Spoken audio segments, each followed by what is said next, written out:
ಕೆಲವೊಮ್ಮೆ ನಾನು ಯಾಕೋ ನಿಧಾನವಾಗಿ ದುಃಖದಲ್ಲಿ ಮುಳುಗಿದಂತೆ ಕಾಣಿಸುತ್ತೆ. ಅದನ್ನ ಹೇಗೆ ಎದುರಿಸೋದು ಅನ್ನೋದೇ ತಿಳಿತಿಲ್ಲ. ಅದರಲ್ಲೂ ನಡುರಾತ್ರಿಯಲ್ಲಿ ನಿದ್ರೆ ಬಾರದ ಕ್ಷಣಗಳಿದೆಯಲ್ಲ, ತುಂಬಾ ನೋವು ಕೊಡುತ್ತೆ.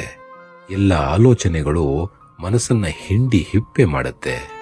ಅಯ್ಯೋ, ಅದು ನಾನು ಹೀಗೆ ಆಗೋದ್ನ ಅಂತ ಒಂದಿಷ್ಟು ಗೊಂದಲಗಳು ಮನಸ್ಸಲ್ಲಿ ಹುಟ್ಕೊಳ್ತವೆ. ಒಮ್ಮೊಮ್ಮೆ ನನ್ನನ್ನು ನಾನು ಕಂಡ್ರೇನೆ ಅಸೂಯೆ ಅನ್ಸುತ್ತೆ.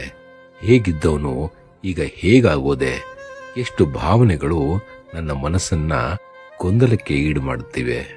ನನ್ನ ನಿಯಂತ್ರಣಕ್ಕೆ ಬಾರದ ವಿಷಯಗಳ ಬಗ್ಗೆ ದುಃಖ ಪಟ್ಟು ಪಟ್ಟು ನಾನು ಎಷ್ಟೋ ಸಮಯ ಕಳ್ಕೊಂಡ್ಬಿಟ್ಟಿದ್ದೀನಿ ಅಂತ ಅನ್ಸುತ್ತೆ.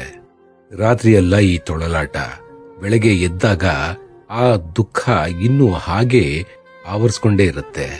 ಮನಸ್ಸಲ್ಲಿ ಯಾವುದೋ ಒಂದು ರೀತಿಯ ಶಾಂತಿ ಅನ್ನೋದೇ ಸಿಗ್ತಿಲ್ಲ. ಅಲ್ಲಿ ಆ ಕ್ಷಣ ಏನನ್ಸತ್ತೆ ಗೊತ್ತಾ? ಎಲ್ಲೋ ಈ ದುಃಖಗಳು, ಈ ದುಮಾನಗಳು ಎಲ್ಲವೂ ಒಂದು ತಾರ್ಕಿಕ ಅಂತ್ಯಕ್ಕೆ ಬರೋವರೆಗೂ ನಾನು ಎದ್ದೇಳಲೇಬಾರ್ದು, ಹಾಗೆ ನಿದ್ರಿಸಬೇಕು ಅನ್ನೋ ಮನಸ್ಸಲ್ಲಿ ಒಂದು ಛಲ ಹುಟ್ಟುಬಿಡುತ್ತೆ. ಛಲ ಅನ್ನೋದಕ್ಕಿಂತ ಒಂದು ರೀತಿಯ ಆ ಭಾವನೆ ಆಳವಾಗಿ ಊರುತ್ತೆ. ಎಚ್ಚರ ಇದ್ರೆ ಇಷ್ಟೆಲ್ಲ ಯೋಚನೆ ಮಾಡೋಕ್ ಬರುತ್ತೆ. ಅದಕ್ಕಿಂತ ನಾನು ಮಲಗಿದ್ರೇನೆ ಬೆಟರು ಅಂತ ಅನ್ಸ್ಬಿಡತ್ತೆ. ಆದ್ರೆ ನನ್ನ ಹೃದಯದಲ್ಲಿ ಈ ನಿರಂತರ ದುಃಖ ಯಾಕೆ ಅನ್ನೋ ಪ್ರಶ್ನೆ ಮಾತ್ರ ಕಾಡೋದು ಬಿಡ್ತಾ ಇಲ್ಲ.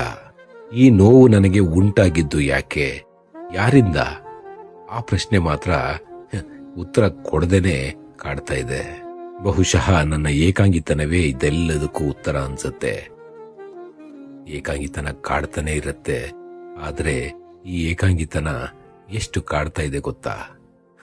ಹೇಳಿಕೊಳ್ಳಕ್ಕೂ ಆಗಲ್ಲ, ನುಂಗಕ್ಕೂ ಆಗ್ತಿಲ್ಲ.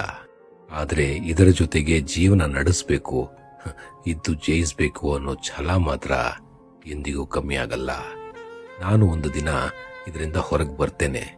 ಬಂದು ಸರ್ವೇ ಸಾಮಾನ್ಯವಾಗಿ ಬೇರೆ ಜನ ಬಾಳೋ ಹಾಗೆ ನಾನು ಬಾಳಿ ತೋರಿಸ್ತೇನೆ. ಆ ಛಲ